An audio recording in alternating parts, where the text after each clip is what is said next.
हवस और दौलत का नशा पार्ट 2। मैंने ऑफिस का बहुत सारा काम निपटाया था तो मैं काफी थका हुआ था। मैं उनको जाते हुए देख तो रहा था लेकिन मैं अपने बेड पर सोता रहा और मेरी आंख लग गई। आज जब मैं सुबह उठा तो आज मेरा ऑफिस जाने को बिल्कुल भी दिल नहीं कर रहा था। फिर मैंने अपना मोबाइल चेक किया तो महविश की 3 कॉलें आई हुई थीं। मैंने समझा महविश शायद कोई ऑफिस के बारे में बात करना चाहती होगी, लेकिन जब मैंने उससे कॉल बैक की तो वो रोने लगी। मैंने उससे कहा कि महविश तुम्हें क्या हुआ, सब खैरियत है घर पे? महविश ने कहा कि हाँ सब ठीक है, लेकिन मुझे ना मेरे शोहर से छुटकारा चाहिए। वो काम तो कोई करता नहीं, अब तो उसने जुआ खेलना भी शुरू कर दिया है। रात को वो नशा करके घर आ गया था। मैंने जब उससे बात की कि तुम नशा क्यों करते हो, तुम काम क्यों नहीं करते, तो उसने मुझ पर हाथ भी उठाया। उसने मुझे बुरी तरह मारा। अब मेरे अंदर फरौन तो था। मैंने उसे कहा कि महविश तुम्हारे शौहर की इतनी जुर्रत कि मेरी जान पे हाथ उठाए। मैं अभी आता हूँ तुम्हारे घर में, जरा मुझे अपनी तुम लोकेशन तो भेजो। फिर महविश ने मुझे अपनी लोकेशन भेजी। मैंने जल्दी जल्दी कपड़े चेंज किए, जीन्स की पैंट पहनी और टी शर्ट पहनी और अपना पिस्टल लगाया। 4 करोड़ की गाड़ी लेकर मैं बाहर निकल ही रहा था तो मेरी अम्मी मेरे पास आई। मुझे कहने लगी, शेर जमान क्या हुआ तुम्हें, नाश्ता तो कर लो। फिर मैंने कहा बस अम्मी मेरा 10 मिनट का काम है। यूं गया यूं आया। फिर मैंने गाड़ी फौरन भगाई और महविश के घर जाकर पहुंच गया। ये घर एक कॉलोनी में था जहाँ पे कच्चे कच्चे घर बने हुए थे। फिर मैंने सोचा महविश इतनी खूबसूरत, बिल्कुल अंडा है, अंडा और रहती कैसी गरीबों की बस्ती में है। तो मैंने आज ही सोच लिया था कि महविश के लिए किसी अच्छे से इलाके में घर लूंगा और आज उसके शौहर से जान छुड़वा ही दूंगा। फिर वो मेरे साथ ही रही, जिस तरह दिल करेगा मैं महविश की ले लूंगा। मैंने फिर महविश को कॉल की तो महविश बाहर आई। जब वो ऑफिस आती थी तो वो मेकअप करके आती थी। आज मैंने महविश को नेचुरल हालत में देखा तो मैं तो उसका और भी दीवाना हो गया, क्योंकि वो तो वाकई बहुत खूबसूरत थी। उसके चेहरे पर एक निशान बना हुआ था, शायद उसके शौहर ने उससे मुक्का या चमाट मारी थी। फिर मैंने कहा महविश कहाँ है तुम्हारा शौहर, उसे बाहर लेकर आओ, मैं उससे बात करना चाहता हूँ। इतने में उसका शौहर भी पीछे से आ गया और आते ही महविश को कहने लगा, तुमने अपने यार को बुला लिया, ये मेरा क्या कर लेगा। मैंने उससे कहा कि देखो तमीज से बात करो, मैं नहीं चाहता कि मैं महविश के सामने जानवर बनूं। ऐसा ना हो कि वो मुझसे नफरत करना ना शुरू कर दे, इसीलिए मैं शरीफ बंदा बनने का ढोंग कर रहा था। मैंने उससे कहा कि देखो ये अच्छी बात नहीं होती, तुम्हारी बीवी सारा दिन ऑफिस में काम करती है, तुम्हारा घर संभालती है और तुम इस पे हाथ उठाते हो। पता है हाथ कौन उठाता है बीवी पे? तुम तो यार शक्ल और सूरत से अच्छे हो, पढ़े लिखे लगते हो, तुम क्यों बीवी पे हाथ उठाते हो? तो वो मुझे कहने लगा, पहले आप अपना तारुफ करवाएं, आप हैं कौन? मैंने उससे कहा कि तुम्हारी बीवी ही मेरे ऑफिस में जॉब करती है, पहले मेरा अब्बू संभालता था, मेरा अब्बू इंतकाल कर गया है तो अब सारे काम मैं देखता हूँ। लेकिन वो शख्स वाकई बदतमीज था। वो मुझे कहने लगा, तुम्हारी जुर्रत कैसी हुई हमारे घर के मामलात में आने की, तुम क्या कोई बदमाश हो? मुझे गुस्सा आ रहा था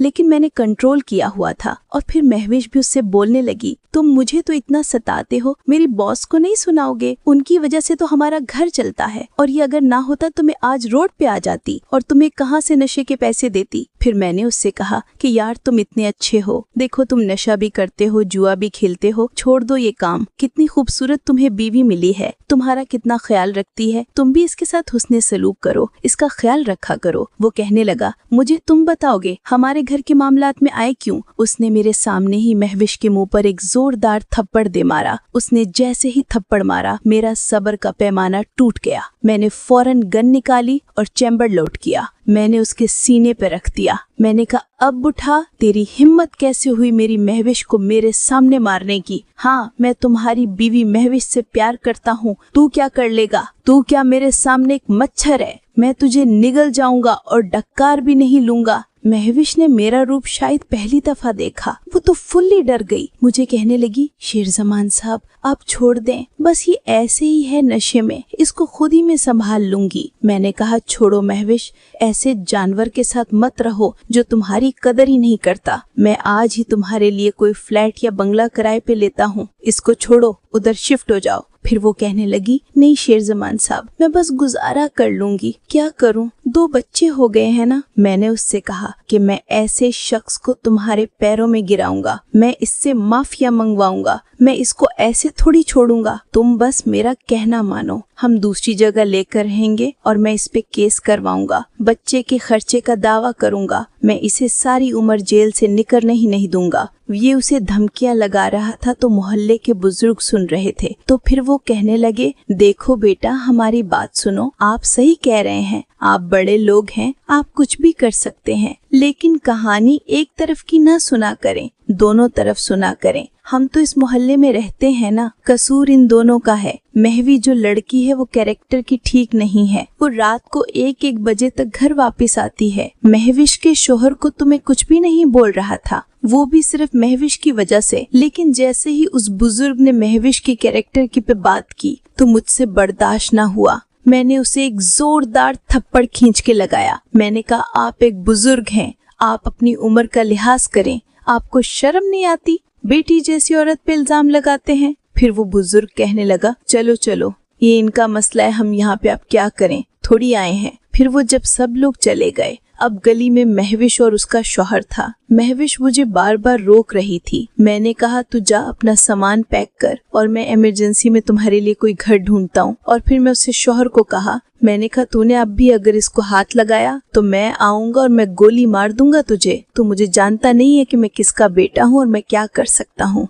मैंने देखा तो उसका शौहर मुझसे बिल्कुल भी नहीं डर रहा था, वो भी सामने से मुझे तड़ियां लगा रहा था, कह रहा था, आप इसे लेकर दिखाओ, मैं भी देखता हूँ कि आप इसे यहाँ से कैसे लेकर जाओगे। मैं भी कोई अकेला नहीं हूँ, मेरे भी बहुत सारे रिश्तेदार हैं। अब मैं चाहता था कि मैं इसको गोली ना मारूं, वरना इतनी देर में तो मैं गोली चला ही देता। मैं महविश की वजह से बार बार खुद पे कंट्रोल कर रहा था, लेकिन बार बार मेरा सब्र का पैमाना टूट रहा था। फिर मैंने उसको कहा कि चल बच्चे, तू एक काम कर, अभी टाइम बज रहा है सुबह के 10 बजे, मैं आऊंगा शाम को 4 बजे, तुम्हारी आंखों के सामने महविश को ले जाऊंगा। 500 नहीं 1000 अपना सारा रिश्तेदार बुला ले, मैं भी देखता हूँ कि तुम लोग कैसे मुझे रोकते हो। अब बात मेरी इज्जत पे आ चुकी थी। मैंने कहा, महविश तू घर जा, वो अपना सामान पैक कर, मैं जब तक घर की सेटिंग करवाता हूँ। फिर दोबारा मैं गाड़ी में बैठ के वापस अपने घर आ गया। घर आते ही मैंने इमदाद हुसैन को फोन किया, जो कि पहले मेरे अब्बू का पीए था, वो अमीर बन चुका था।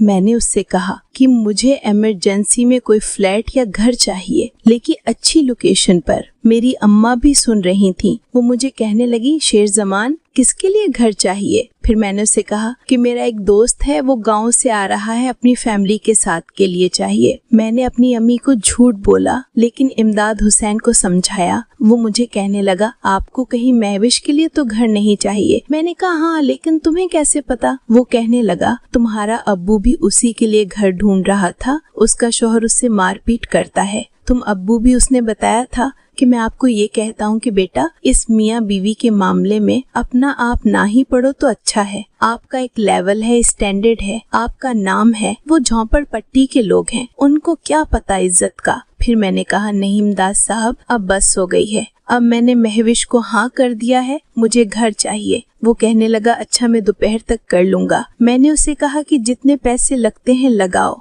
मुझे शाम तक घर चाहिए और उसमें सामान भी चाहिए, बस महविश आए और वहाँ जाके सुकून से जिंदगी गुजारे। फिर मैंने दिल में ये सोचा कि मैं महविश को खूब इस्तेमाल करूंगा। अब दौलत तो मेरे पास खूब थी, इसलिए इमदाद हुसैन भी चुप हो गया और फिर मैंने नाश्ता किया। फिर मैंने देखा तो मेरी अम्मी और हमारा मुलाजिम अख्तर आपस में सरगोशियों में बात कर रहे थे, लेकिन इस दफा मैंने थोड़ा सा जुमला सुन लिया। मेरी अम्मी उससे